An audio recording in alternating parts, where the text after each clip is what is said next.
여러분, 질문 하나 드리겠습니다. 지금부터 5초 안에 대답해 보세요. 유엔에 가입한 아프리카 국가의 비율이 65%보다 높을까요? 낮을까요? 자, 그렇다면 정확한 비율은 몇 퍼센트라고 생각하시나요? 대부분의 사람들은 이 질문을 받으면 60% 근처에서 답을 합니다. 그런데 만약 제가 처음에 65%가 아니라 10%라고 물었다면 어떨까요? 놀랍게도 사람들의 답은 25% 근처로 확 내려갑니다. 실제 정답은 약 28%입니다. 처음에 들은 숫자 하나가 당신의 판단 전체를 지배한 것입니다. 이것이 바로 앵커링 효과입니다. 처음 접한 정보가 닷처럼 마음속에 박혀서 이후의 모든 판단과 결정이 그 닷을 중심으로 조정되는 현상입니다. 그리고 이 효과를 악용하면 상대방의 판단 기준 자체를 조작할 수 있습니다. 오늘 이 영상에서는 앵커링 효과의 과학적 원리부터 일상 속에서 우리가 매일 당하고 있는 앵커링 조종, 그리고 협상과 인간관계에서 이 기법이 어떻게 악용되는지 모두 파헤치겠습니다. 마지막에는 앵커링에 당하지 않는 구체적인 방어법도 알려드립니다. 이 영상은 교육적 목적으로 제작되었으며 조종하기 위한 것이 아니라 조종당하지 않기 위한 방어 지식을 전달하기 위함입니다. 먼저 앵커링 효과가 발견된 역사부터 살펴보겠습니다. 1974년 심리학의 거장 다니엘 카너먼과 아모스 트버스키가 이 현상을 처음으로 체계적으로 연구했습니다. 그들은 사람들이 불확실한 상황에서 판단을 내릴 때 처음 주어진 정보에 지나치게 의존한다는 것을 발견했습니다. 이 처음 주어진 정보가 바로 앵커, 즉 닻입니다. 앵커링은 단순한 심리적 경향이 아닙니다. 뇌의 구조적 한계에서 비롯되는 인지 편향입니다.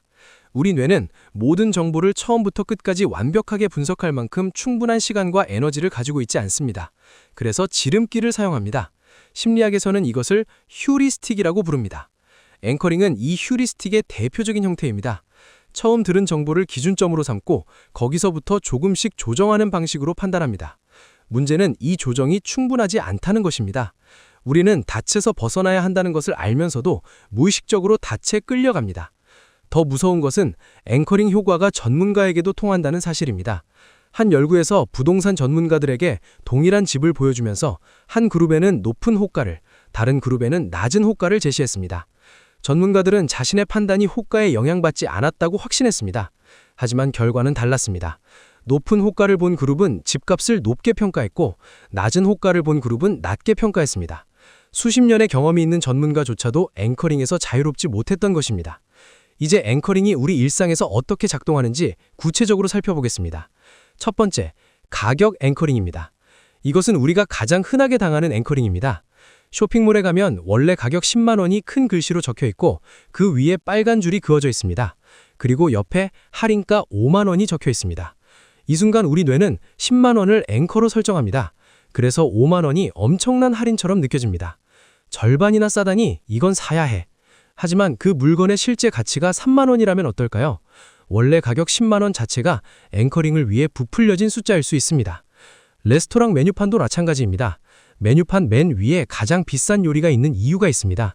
15만 원짜리 스테이크를 먼저 보면 그 아래에 5만 원짜리 파스타가 합리적으로 느껴집니다. 하지만 메뉴판을 보기 전이라면 5만 원짜리 파스타가 비싸자고 느꼈을 것입니다. 첫 번째 가격이 당신의 기준을 이미 바꿔버린 것입니다. 두 번째, 협상 앵커링입니다. 협상에서 앵커링은 가장 강력한 무기로 사용됩니다. 예를 들어 중고차를 팔려는 사람이 2천만 원에 내놓았습니다. 이 차의 실제 시장 가격은 1,500만 원입니다. 하지만 구매자는 2천만 원이라는 앵커를 보고 나서 협상을 시작합니다. 열심히 깎아서 1,800만 원에 샀다면 구매자는 200만 원이나 깎았으니 잘 산 거라고 만족합니다. 하지만 실제로는 시장 가격보다 300만 원을 더 지불한 것입니다. 처음에 앵커가 기준선 자체를 올려버렸기 때문입니다. 연봉 협상도 같은 원리입니다. 회사가 먼저 연봉 3,500만 원을 제시하면 구직자는 그 숫자를 기준으로 협상합니다.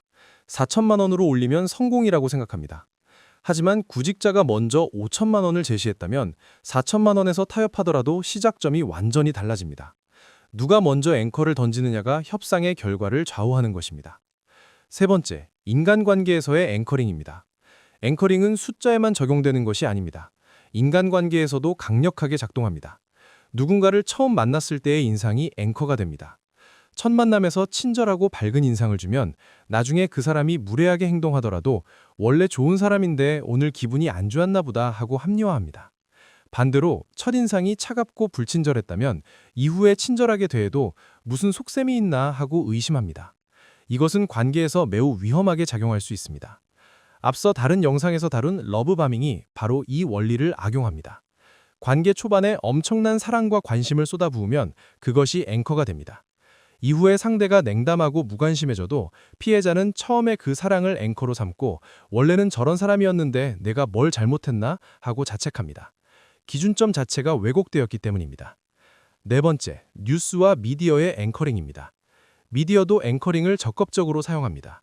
뉴스에서 실업률이 20%까지 치솟을 수 있다라고 보도한 후 실제 실업률이 10%로 나오면 사람들은 20%를 앵커로 삼기 때문에 10%가 나쁘지 않다고 느낍니다. 하지만 원래 실업률이 5%였다면 10%는 2배로 늘어난 심각한 수치입니다. 미디어가 던진 앵커가 현실 인식 자체를 왜곡시킨 것입니다. 정치에서도 마찬가지입니다.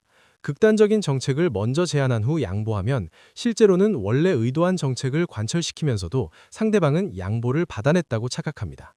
이것을 문간의 발들이기 기법과 결합하면 더욱 강력해집니다. 다섯 번째, 자기 앵커링입니다.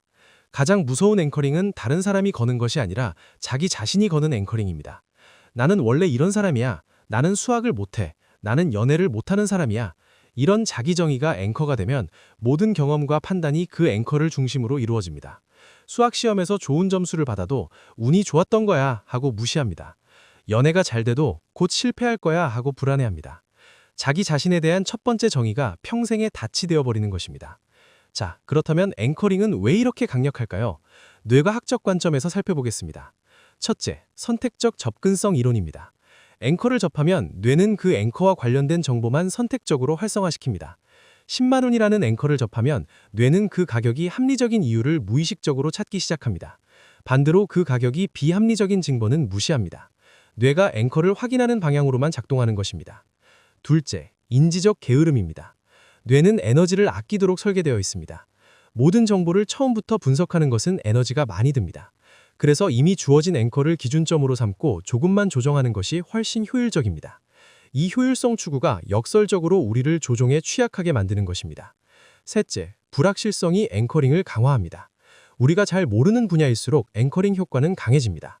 자신이 전문가인 분야에서는 앵커에 덜 흔들립니다. 하지만 낯선 분야에서는 판단 기준이 없기 때문에 처음 들은 정보에 더 강하게 의존하게 됩니다. 이것이 왜 전문 분야 밖에서 사람들이 쉽게 속는지를 설명합니다. 이제 가장 중요한 부분입니다. 앵커링 조종에 당하지 않는 방법을 알려드리겠습니다. 첫째, 앵커링의 존재를 인식하세요. 가장 기본적이면서도 가장 중요한 방어법입니다. 앵커링을 알고 있는 것만으로도 효과가 절반으로 줄어듭니다. 누군으로 숫자를 먼저 제시할 때 이것이 앵커가 아닌지 의심하세요. 저 사람이 왜 이 숫자를 먼저 말했을까? 이 질문 하나가 앵커링의 마법을 깨뜨립니다. 둘째, 역앵커를 설정하세요. 상대방이 앵커를 던지면 의식적으로 반대 방향의 앵커를 스스로 설정하세요. 상대가 100만 원이라고 하면 나는 30만 원이라고 생각하세요. 이렇게 반대 방향의 숫자를 떠올리는 것만으로도 뇌가 한쪽으로 끌려가는 것을 막을 수 있습니다. 셋째, 결정을 즉시 내리지 마세요. 앵커링은 빠른 판단을 요구할 때 가장 강력하게 작동합니다. 오늘만 이 가격이에요. 지금 결정하셔야 해요. 이런 말이 나오면 경계하세요. 시간을 벌면 앵커의 힘이 약해집니다.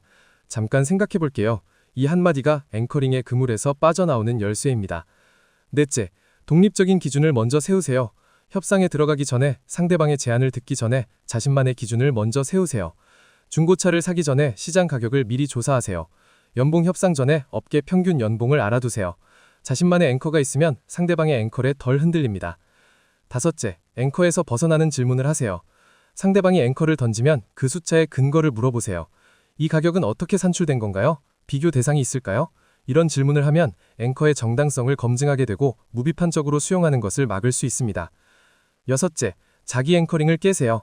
나는 이런 사람이야 라는 자기 정의가 앵커라 되어 있다면 의식적으로 반대 증거를 찾아보세요.